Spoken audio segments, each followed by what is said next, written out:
Hello அஸ்ஸலாமு அலைக்கும் வரஹ்மத்துல்லாஹி தஆலா பரகாத்துஹு. இன்னைக்கு நம்ம ஸ்கொயர் பீஸா பார்க்க போறோம். ஒண்ணுமே கிடையாது, ரவுண்ட் பீஸா ஸ்கொயர் பீஸா, அவ்வளவுதான் டிஃபரெண்ட்.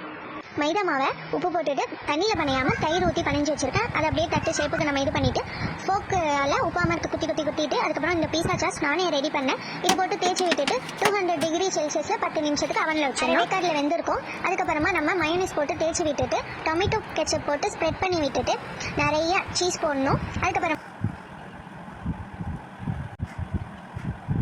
கேப்சிகம் சுற்றி வச்சுட்டு ஆனியன் சுற்றி வச்சுட்டு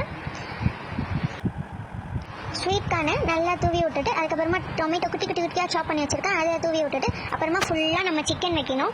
நிறைய சிக்கன் வச்சுட்டு அதுக்கு மேலே சீஸ் நிறையா ஒரு கையில் எடுத்து நல்லா ஃபுல்லாக நம்ம ஸ்ப்ரெட் பண்ணி விட்டுக்கணும். அப்போ தான் நல்லா சீஸியாக இருக்கும். அதே 200 டிகிரி செல்சியஸில் 10 நிமிஷத்துக்கு வச்சு எடுத்திங்கன்னா டேஸ்ட்டாக சூப்பராக அப்படி கடையில் சாப்பிட்றத விட ஹோம்மேடாக நல்லா ஹெல்த்தியாக சூப்பரான பீஸா, சிக்கன் பீஸா ரெடி ஆயிடுச்சு. அவ்வளோதான். கண்டிப்பாக இதை ட்ரை பண்ணி பாருங்கள்.